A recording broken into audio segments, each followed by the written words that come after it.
Alright, y'all. This video has been a long time in the making.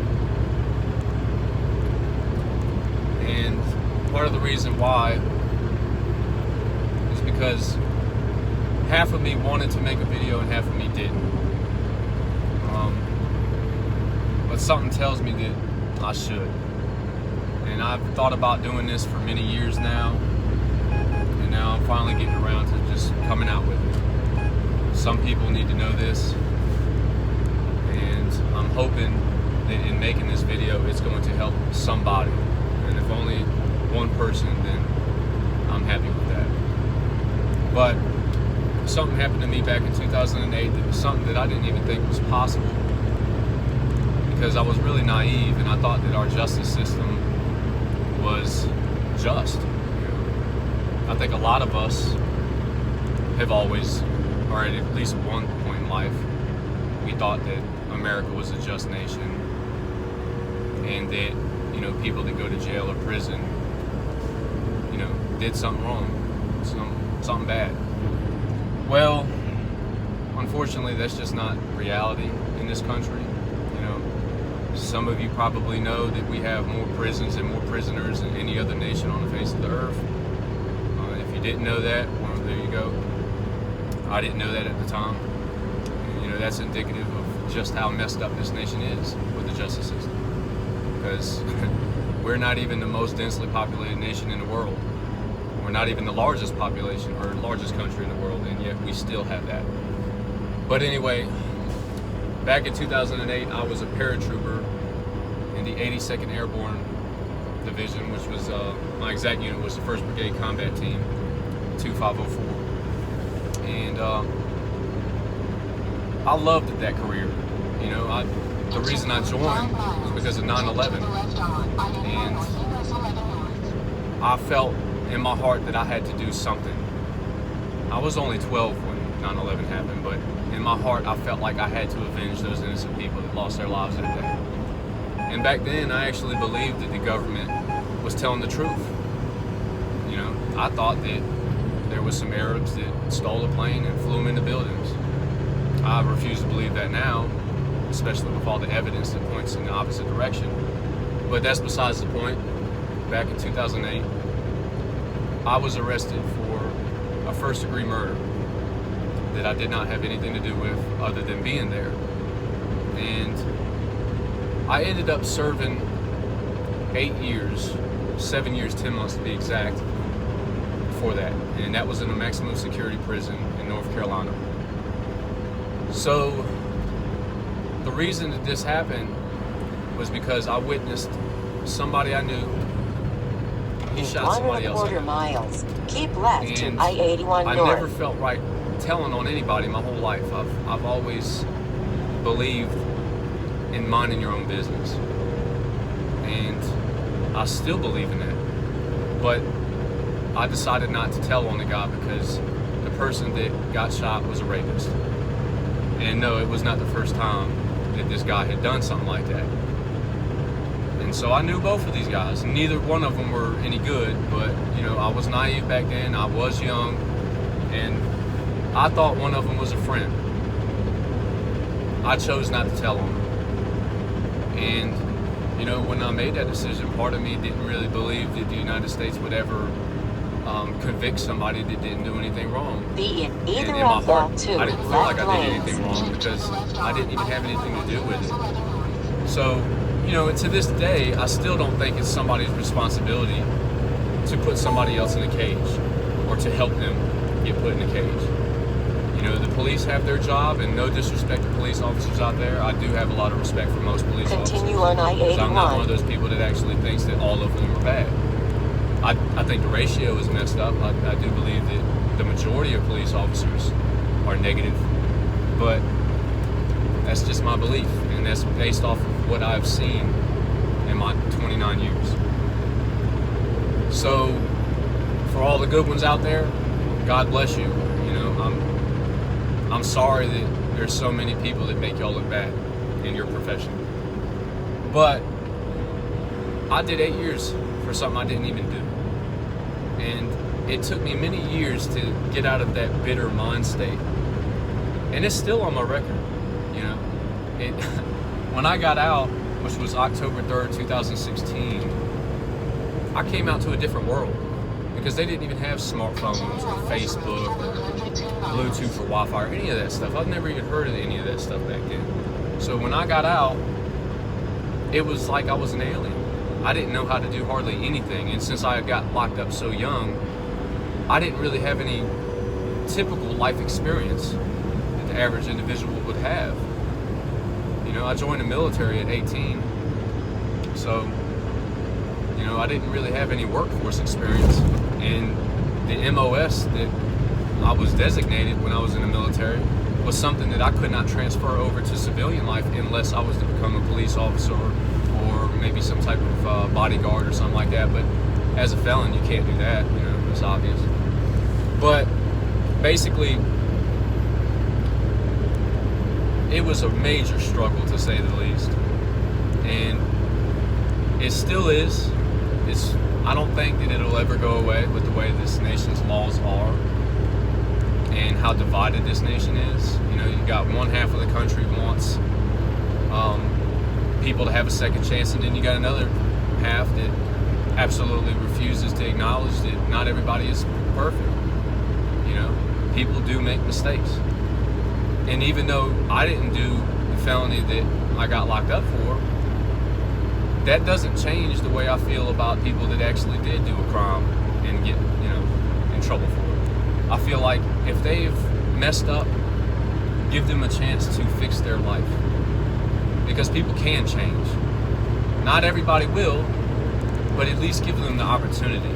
Instead, you know, you get out and you have all this stuff on your record and there's nothing that you can do about it. You know, attorneys won't help you no matter how much money you offer them. At least this is the case for North Carolina, which is where this case was. North Carolina, if you get a felony, there is no hope for you. I hate to say it, but it's the truth.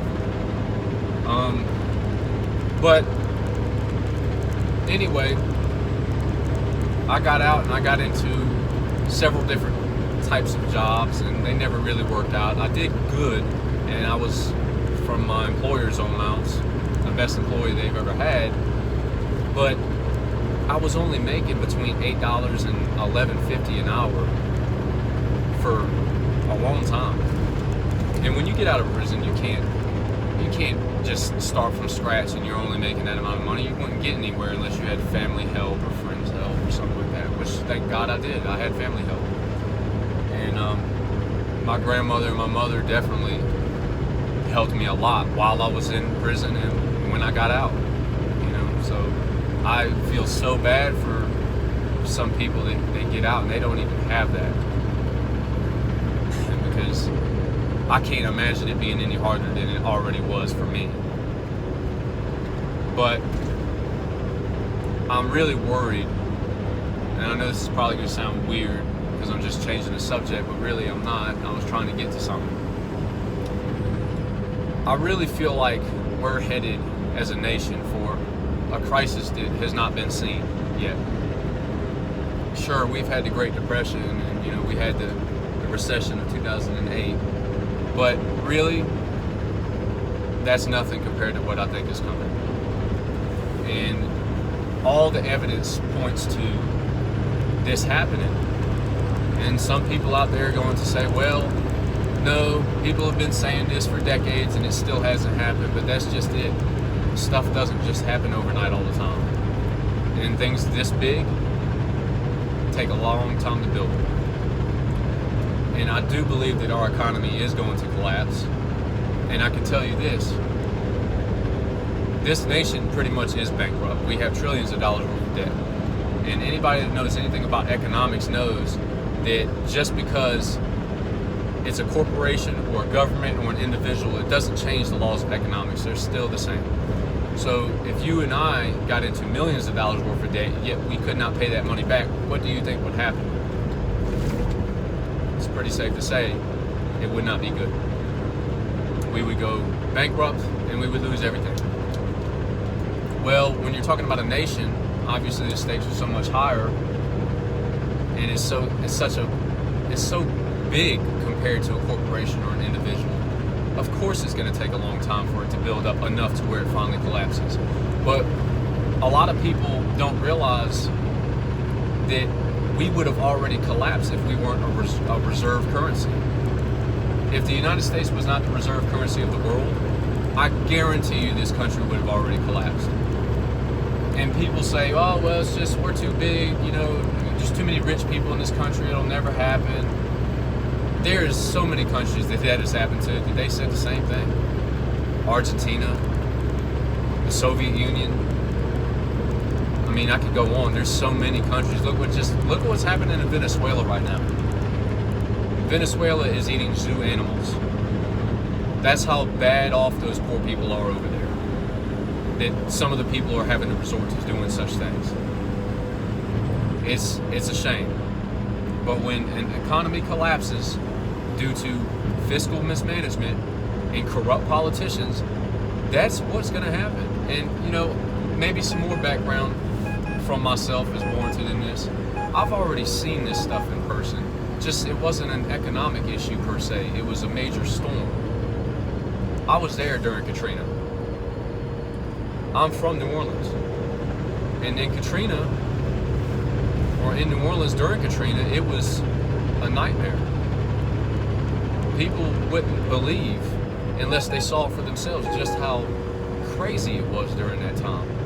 No electricity in the vast majority of that city for months. And, it was pure chaos for at least a month straight.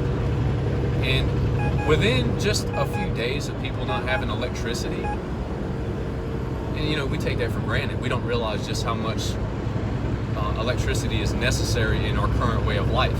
And because we have lived in that current way of life so long, we don't really know how to function properly without it. And honestly, we can't function properly without it because of the way the system is designed now.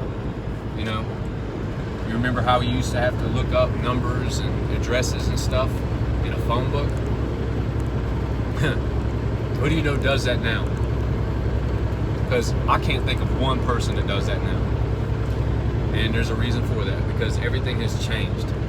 So if the United States goes the way that I think it's going to go in the next year or two, I hate to even put a timeline on it, because a lot of people put timelines on, they turn out to be wrong. And I hope I am wrong, I really do. I just don't even like to put a timeline on it at all. But I believe within the next 2 years, something major is going to happen. And there's so many other reasons besides economic that I can point to that is, there's so much evidence out there. People, I wish, would just pay attention to what's really going on around them and stop believing everything they hear on CNN and MSNBC and even Fox. I don't trust hardly anything that I hear on mainstream media. They lie all the time. They're told what to say. They don't fact check. Those people are told to say a certain thing, and they're going to say it because they get paid big bucks. They don't want to jeopardize their career path that they've spent a long time in school and a lot of just hard work, a lot of struggle to get into that line of work. And it's a nice line of work, so of course they're not going to want to jeopardize that by saying, you know what, I don't know if I agree with what I'm being told to say. Well, we hear it all the time that the economy is doing good, and I am a Trump supporter. He will always have my vote, no matter what, just because he's the only one that is really doing any good. And he's only one man. So yeah, nobody's perfect, but he has done more good for this country than any president in my lifetime. And the only one that I can think of that has done some of the stuff that he's trying to do now, or tried to anyway, that would have been great for our country, was John F. Kennedy and Reagan. I can't think of any other good presidents. But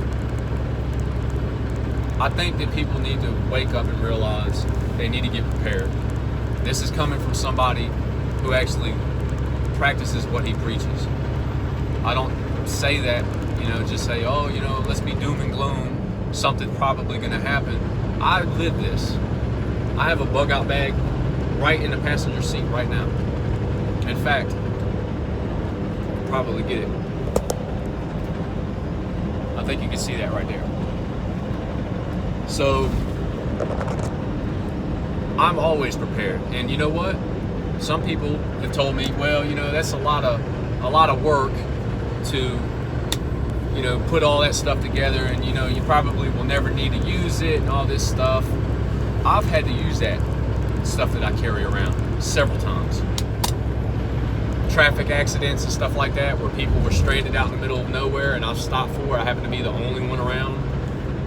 That happened recently with a mother and her young daughter, where they flipped their Mustang out in the middle of nowhere, and I think it was an Indian reservation area out between Arizona and New Mexico.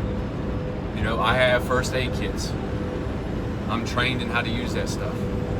Luckily, they didn't need it, but they were blessed that somebody like me even came through that area, because there was nobody out there. It was the middle of the night. It was freezing outside. And for those of you that don't know anything about the desert, I didn't either before I started traveling all over the U.S.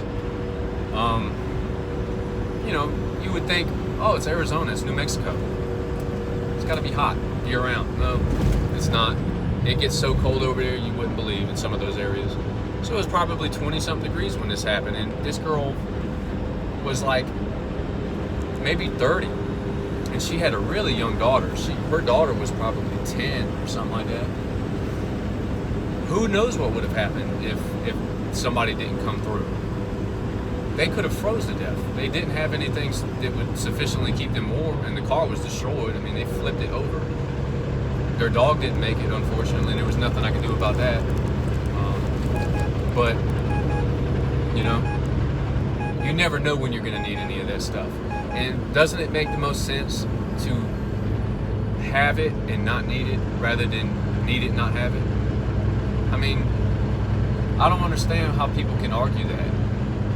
To each their own, but don't you have a spare tire in your car, and don't you carry a cell phone on you for convenience or just in case? Well, wouldn't that apply even more so to something that could save your life or somebody else's life? You never know what somebody else is going to do when you go into a store like Walmart or something like that. You're minding your own business, and then somebody can come in there and just start shooting the place. We do have terrorist cells in the United States. They just keep getting caught. And the ones that aren't getting caught, the FBI is probably watching them 24/7. We've been very lucky to have people like the FBI that are always constantly watching these people. But I tell you, there's going to come a time, and I do believe this in my heart, where we're going to need every single tool that you can possibly imagine just to survive.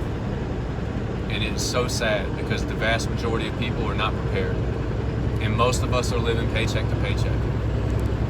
I know people that make $150,000 a year, and they still live paycheck to paycheck. I myself was living paycheck to paycheck, and kind of still am in a way, because I'm not completely done with debt. But I've paid off 90% of my debt this year, and I owed quite a bit of money. I've been working very hard to pay that stuff off. And I really hope that some of y'all out there will listen to what I'm saying. I'm not one of these people that wants to be, I'm not even on social media. I do YouTube, and this is my first real video, but I'm not the kind of person that want fame or attention or any of that stuff. Never have been. That's not what I'm on here for. What really basically got me to making this decision to even come out with the video finally was because I listen to YouTube all the time, and there are some great people on YouTube. Great people. And so many blessings, I hope, for them, because they've helped me too. Because I can't monitor the news. I can't read every single newspaper and all this stuff, but there's people out there that are retired or otherwise have some type of time to be able to do that. I drive all day, so that's not even an option for me. And typically I would be like that. I would be monitoring stuff like that. And like I said, I don't believe hardly anything mainstream media says, but you can, if you're looking at 7 or 8 different things, you can kind of figure out what the truth is and what isn't. you can see what's kind of going on most of the time. It's kind of like having two GPS units. One's telling you to go left, one's telling you to go right. You look at both of them, and you're like, I'm looking at going right, but I see a dead end sign right there. Well, safe to say the other GPS was right. Same concept. So, with that being said, these people, like Jeremiah Babe, he is so far my favorite that I've found that is saying stuff like this. You know, he is trying to put out information to help people, and he does a great job, because everything that he is saying is stuff that I've already either read or thought about, and he's right. That guy is spot on. I don't know how he finds all this stuff and puts videos together on it. That's something that I'm just not going to be able to do. But I'm telling you, if you listen to that guy, he is on it. He knows what's going on. And there's others too. For some reason, my mind's going blank, and I can't really think of particular names. But he's the main one that I listen to, because he comes out with information that I didn't even know about. He really does monitor stuff. But he is so right, though. And we are headed for a major catastrophe. And if you start paying attention to it, you will see it. You know how many major companies are going out of business, or laying off tens of thousands of people, or closing hundreds of stores, or all of the above? Let's just, off the top of my head, I don't have any lists anywhere around me. This is just, you can call it a rant. But off the top of my head, I can think of all kinds of stores. Home Depot, Lowe's, just to mention a bank, Wells Fargo, Petco, Starbucks, oh my God, Target. There's so many businesses that you would never suspect would be having financial issues, but they are. And I can assure you this, those CEOs of companies such as that, or such as those, they have spent years in school. They know economics, and they know how to run businesses. That is how they got in the positions of power that they are in. That is why they make so much money. They would not make these type of decisions if there was not something that was really worrying them. And this is not information that people like you and I really would have. They're not telling us the truth. And when I say they, I'm talking about the government, the media. All that stuff is controlled, and they are not telling us the truth. And I think that Trump is telling us that the economy is doing really good because he doesn't want to scare people, and he's trying to use his influence and his power, which I think is actually a good decision, unfortunately, to stir up the market. You know, a lot of good news, even if it's fake, can help the economy. But it's a Band-Aid. It's temporary. It's like, it's only going to help it for a certain amount of time. It'll basically prolong what we've already got going on and make it a little bit easier. But eventually it's going to collapse. I mean, I don't see any other way around it. And I know I'm not the only one that feels that way. So, I don't want to make this video too long. This is my first video. I don't know if I'm going to continue to make videos. Maybe I will, maybe I won't. I still have to think about it, and that's not really an easy decision for me because I'm not all that social. But I don't want to say I'm anti-social, but maybe some of y'all will understand. I just like to be quiet and watch. I like to think. And really, this line of work I'm in, this is not an easy line of work. There's hardly any time. People wouldn't know that either if they've never been a truck driver. It's not, I don't even know what to say. It's tough. But I hope everybody out there is doing good, and I hope that y'all listen to what I'm saying and prepare yourself, prepare your families. Start spending any extra money that you have that you can, you know, get away with spending. Buy bullets, buy stored food. Really start trying your best to have something, because all you got to do is look at what's going on in Venezuela to see what I foresee happening to the United States.